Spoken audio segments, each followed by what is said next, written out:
अस्सलाम वालेकुम गाइस। उम्मीद करता हूँ आप लोग दुनिया में जहाँ भी मौजूद हैं खैरियत से हैं, खुश हैं और आपकी ज़िंदगी बेहतर गुजर रही है।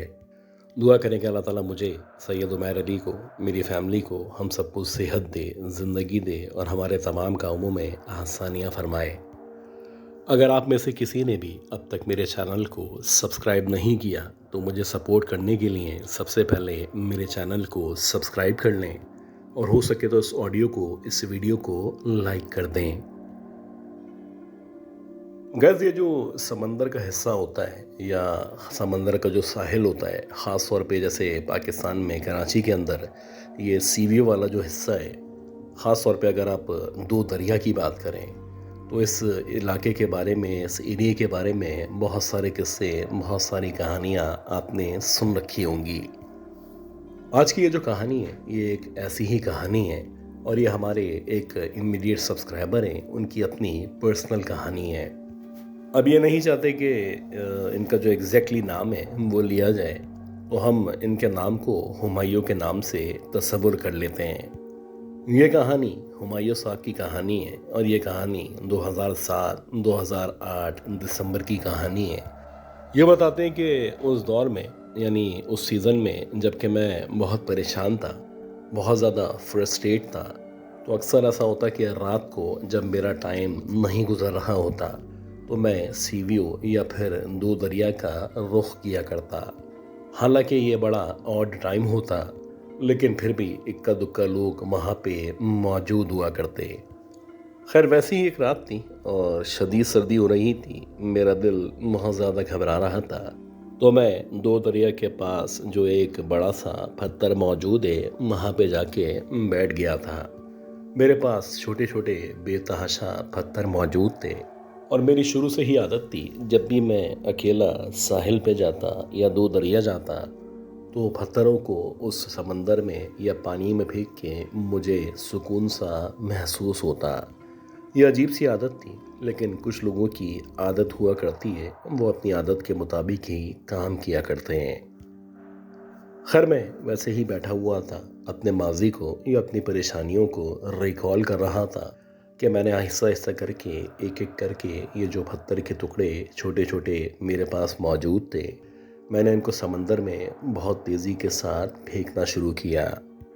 जैसे जैसे मैं इन पत्थरों को समंदर में फेंक रहा था, मेरा ख्याल है कि मैंने 5 या 6 छोटे छोटे पत्थर समंदर के अंदर फेंके होंगे।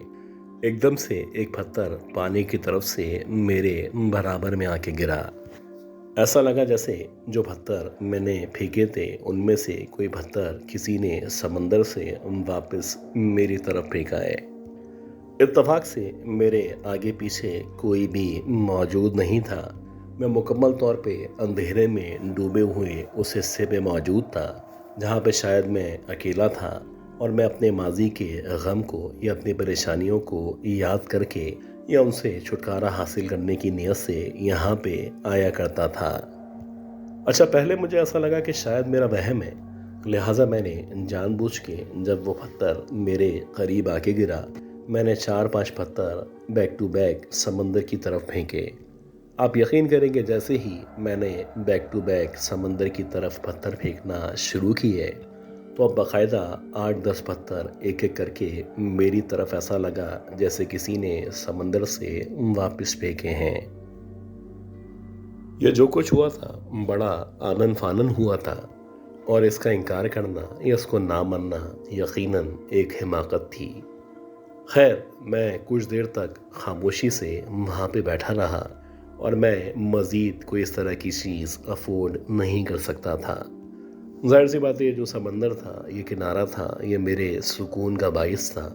मैं नहीं चाहता था कि कोई ऐसी चीज़ कंटिन्यू हो कि जिसकी वजह से मेरा यहाँ पे आना जाना ख़त्म हो जाए। शायद यही वजह थी कि मैं इसके बावजूद भी वहाँ पे 1 या 2 मिनट तक मुसलसल बैठा रहा और मैं लग रहा था कि जैसे सूरत हाल के नॉर्मल होने का इंतज़ार कर रहा हूँ। लेकिन जब कुछ आपकी ज़िंदगी में या आपके नसीब में लिखा होता है या जो कुछ आपके साथ होना होता है वो शायद हो के रहा करता है। यकीनन ऐसा ही था कि मैं वहाँ पे बैठा हुआ था और मैं हालात के नॉर्मल होने का या बेहतर होने का इंतज़ार कर रहा था कि इसी दौरानिए में किसी सनफ़े नाजुक की बारीक सी या नाक से निकली हुई आवाज़ या कहकहा मेरे कानों में आके टकराया। ऐसा लगा जैसे कोई दोशीज़ा हंसी है या खिलखिला के हंसी है और मुझे बाकायदा अपने कानों में उसके हंसने की आवाज़ महसूस हुई। ये जो आवाज़ थी या ये जिस तरह से खिलखिला के हंसी थी, ये यकीनन मेरे गम में इजाफे का बाइस बन रही थी, क्योंकि जिस तरह से ये दोशीज़ा हंसी थी, इस हंसी को सुनने के बाद मुझे ऐसा लगा कि जिस औरत से मैं भाग के यहाँ पे पहुँचा हूँ या जिसके गम को मैं भुलाना चाहता हूँ, शायद ये हंसी मेरे गम को दोबारा से ताज़ा कर रही है। और ऐसा ही था कि जब मैंने उस आवाज़ की तयन के लिए इधर उधर देखना शुरू किया, तो जब मैंने सीधे हाथ की तरफ देखा तो मैंने देखा कि एक लड़की समंदर में अपने पाँव डाल के ऐसे बैठी हुई है जैसे वो भी मेरी तरह ज़िंदगी से मायूस हो। लेकिन अजीब बात ये थी कि जब मैंने उसके ऊपर, उसके लिबास पे, उसके स्टाइल पे, इवन कि उसके चेहरे पे गौर किया, तो मुझे एक लम्हे के लिए शौक सा लगा। मुझे ऐसा लगा कि शायद ये वही लड़की है जो मेरी ज़िंदगी में इस गम की ज़िम्मेदार है और जिस लड़की से भाग के मैं यहाँ पे सुकून के लिए आया था। तो भला ये यहाँ पे क्यों और कैसे आ सकती थी? लेकिन अजीब बात ये थी कि जब मैंने उस पर मुतअद्दिद बार गौर किया, तो आहिस्ता आहिस्ता करके उसने अपने चेहरे को समंदर की तरफ से मेरी तरफ करना शुरू किया। चेहरा तो वही था, वैसे ही उसके चेहरे पे सब कुछ मौजूद था, वैसे ही उसके बाल थे, वैसे ही उसका लिबास था। लेकिन हाँ, उसकी आंखों से ऐसा लग रहा था जैसे आंख के शोले दहकते हुए महसूस हो रहे हैं। एक अजीब सी लाल सी रोशनी थी जो उस लड़की की आंखों से निकलती हुई दिखाई दे रही थी और ऐसा लग रहा था जैसे मेरी उस साबिका महबूबा की शक्ल में कोई चुड़ैल है जो यहाँ पे मौजूद हो। और यकीनन ऐसा ही था, शायद ये कोई छलावा था, ये इस तरह की मखलूक थी जो कि उस लड़की के रूप में मेरे सामने बैठी हुई थी, कि जिस लड़की से भाग के मैं यहाँ पे आके बैठा था।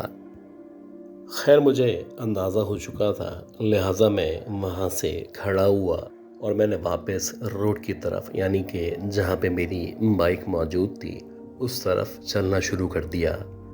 यकीन करें कि मैं जब तक अपनी बाइक के करीब नहीं पहुँचा, मुझे मुख्तलिफ़ आवाज़ों, मुख्तलिफ़ नामों, बल्कि मेरे निकनेम के साथ भी पीछे से पुकारा जा रहा था। ऐसा लग रहा था कि उस लड़की से मिलती जुलती आवाज़ें जो कि शायद नाक से निकल रही है। खैर, अल्लाह का शुक्र है कि मैं वहाँ से बाइक स्टार्ट करके आगे चला आया और जब मैं घर पहुँचा तो मुझे शदीद बुखार हो चुका था। खैर, ये जो रात थी ये मेरी ज़िंदगी की उस पॉइंट पे आखिरी रात थी और उसके बाद मैंने उस जगह जाके रात में बैठने से तौबा कर ली थी।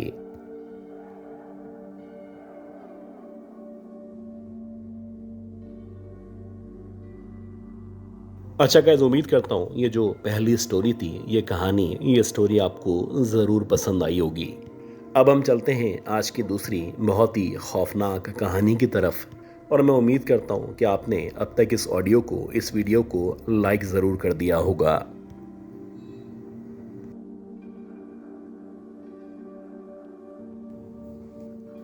वैसे मेरा जो शोबा है वो डॉक्टरी का शोबा है और मुझे डॉक्टर बने हुए अब से तकरीबन 35 या 40 साल गुजर चुके हैं। मुझे अच्छी तरह याद है कि 90s में जब मैं डॉक्टर बना था और जो मेरी हाउस जॉब थी वो मुकम्मल हुई थी, तो जैसे कि आम तौर पे डॉक्टरों के अंदर शुरू शुरू में जज्बा हुआ करता है कि वो लोगों की मदद करें, बीमारों को ज़्यादा से ज़्यादा अच्छी तरीके से सही करने के लिए कोशिश कर सकें और ख़ास तौर पे जो परेशान हाल हैं या जो गरीब लोग हैं उनका फ्री में इलाज कर सकें। तो ये सारा जज्बा मेरे अंदर भी मौजूद था और मैं भी कोशिश किया करता था कि अगर कोई पेशेंट इस तरह का है जिसके पास पैसे मौजूद नहीं हैं या जो किसी भी तरह से परेशानी का शिकार है,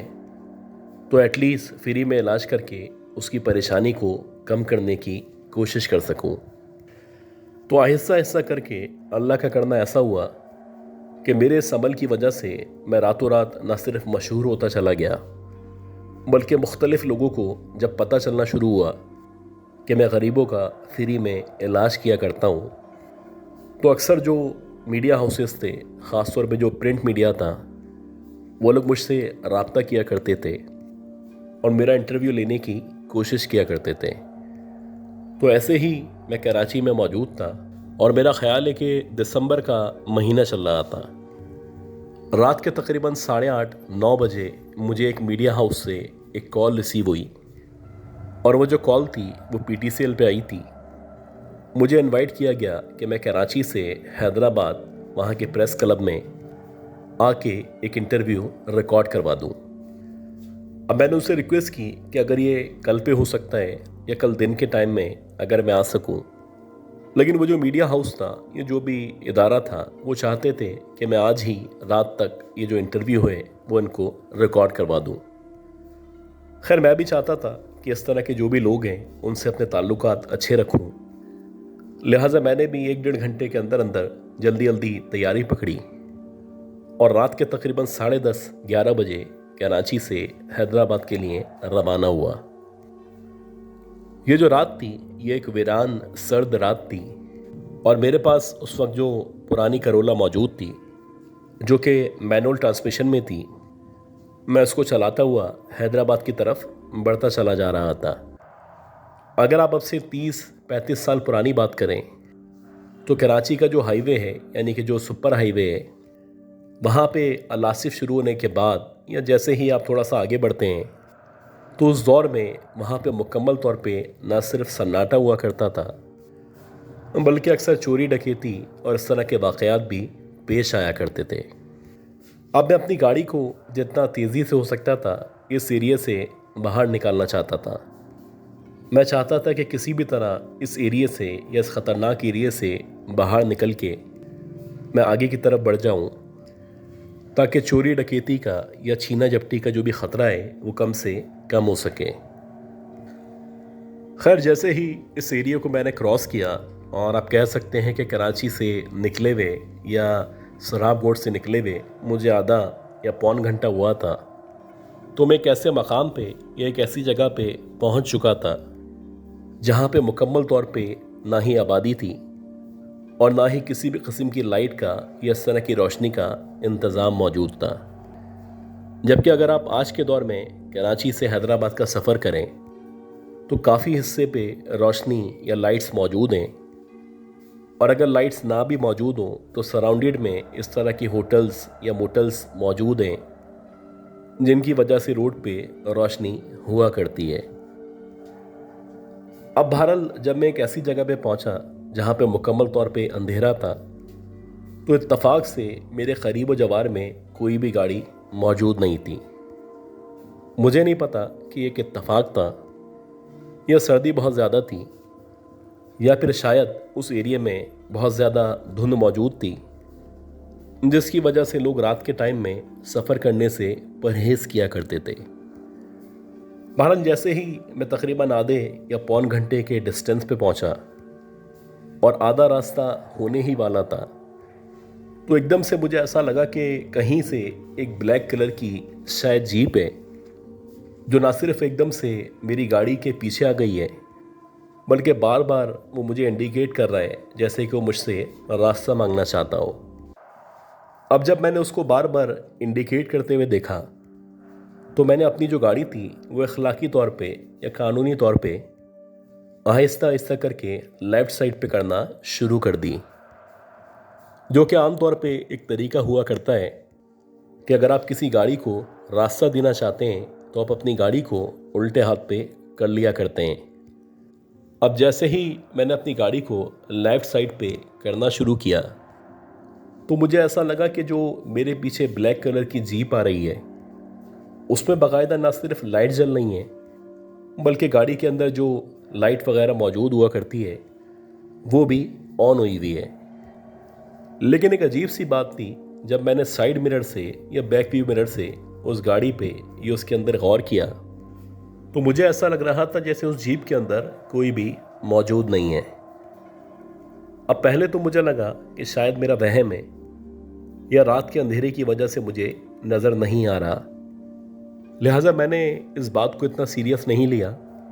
और अपनी गाड़ी को मुकम्मल तौर पे लेफ़्ट साइड पे कर दिया। अब जैसे जैसे वो जो जीप थी बिलाखिर बिल्कुल मेरी गाड़ी के बराबर में आई और एकदम से जब मैंने सीधे हाथ पे उस जीप की तरफ देखा, तो सबसे पहले जो उसका बोनट था उस पे जब मेरी नज़र पड़ी, तो मुझे ऐसा लगा कि उसके बोनट के ऊपर कोई इंसानी आज़ा या फिर शायद कोई इंसानी हाथ है जो उस बोनट के ऊपर ना सिर्फ पड़ा हुआ है, बल्कि ऐसा लग रहा है जैसे उसके हाथ में से या उस हाथ में से खून निकल रहा है। अच्छा, पहले अगर आप लोगों को याद हो कि लोग अक्सर इस तरह की हरकतें किया करते थे कि उनकी जो गाड़ी होती थी उसके बोनट पे या उसके आगे की तरफ किसी न किसी हिरन का सर या कम से कम हिरन के सिंग को गाड़ियों पे लगा लिया करते थे। अब मुझे लगा कि शायद ये जो जीप वाला आदमी है उसको भी बड़ा शौक है, तो उसने इस तरह की किसी चीज़ को या इस तरह के किसी सैंपल को अपनी गाड़ी के बोनट पे सजा रखा है। लेकिन जब मैंने उस बोनट पे या उस हाथ पे जब मज़ीद गौर किया, जो कि आप समझ लें कि 5 या 10 सेकंड मुश्किल से मेरे सामने मौजूद था, तो मुझे ऐसा लगा कि ये जो हाथ है ये बाकायदा किसी औरत का हाथ है। उस हाथ के ऊपर बहुत सारी चूड़ियाँ मौजूद हैं